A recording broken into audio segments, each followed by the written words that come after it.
आसीगलानी वर्षा दिन एवं घरे घरे डिमांड हो इवनिंग स्नैक्स रे आमको किसी छणा छणी कर खाइबा दियो। आज इवनिंग स्नैक्स रे तो मुझे पकोड़ी आ गुलगुला तैयारी करछि। मो हजबैंड को पूरा डिमांड थिला कि मते पकोड़ी घरे तैयारी कर दियो ना तो मु घरे न खाई मु जाउछि बाहर किणी खाइदेबी। तो मुझे बुट डाल की गोटे घंटा आगु बतुरे तादेह जीरा लंका करीपत्र ए सब को पकईकी दरदरा बाटी देती तादेह लुण कि मिसेकिनी तापर मुझे भल भाव गोलैकी रखीदी अल्प किसी समय 10 मिनट तापर मुझे नहीं तेल नहीं पकईकिनी तादेह पूरा पकोड़ी छोट छोट साइज रही आउ जे कि बहुत बढ़िया होता। छोट छोट साइज कले कौन क्रिस्पी हम आउ टे दुकान टाइप भी लगे आउ घरे आम नॉर्मली टे बड़ बड़ साइज रे भी कले हम किंतु मुझे छोट छोट साइज करी आमती कि क्रिस्पी हम बाहर पटरू।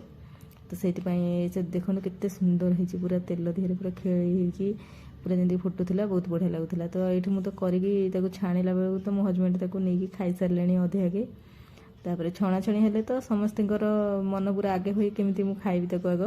तो ये रोचे कौटी जमती कि पूरा छाणी सारिया जाके तो तांकर फेवरेट थिला आज जो ये पकोड़ी छाणियापाई किंतु मोर एत पकोड़ी खायापाई एत इच्छा हुए मोर तो फेवरेट गुलगुला हुए। तो मुझे जब भी छणाछणी किसी करे मु गुलगुला 2टा करदे थाए। तो ये आमर पकोड़ी एवं आमर जिते होगला मुझे गुलगुला भी किसी छाणी देती मोपाई आउ तांको भी खाइबा देती किंतु मते तो बहुत भल लगे। तो ये तांकर पकोड़ी रेडी होगला।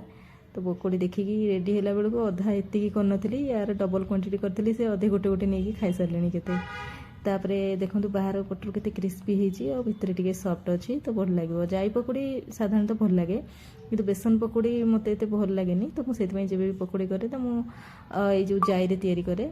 तो आपण मानक कौन भल लगे बेसन रे ना जाई रे तो आपण मैंने निहाती कमेंट करेंगे। तो ये मुझे गोटे खास लंका देहरे करके ये तो मो गुलगुला आ पछरे मु गुलगुलार रेसिपी जोटा मु शेयर करनी खाली बस टिके छाणिला बेले मु वीडियोटा टिके शूट कर देइतिली बहुत बढ़िया होता। आउ जो पूरा जमी खास्ता गुलगुला भाया होता तो बहुत बढ़िया होता मुझे खाई बहुत बढ़िया लगे। आपको इवनिंग स्नैक्स कौन खाइबा पसंद कमेंट निहाती कहे। रोची नमस्कार।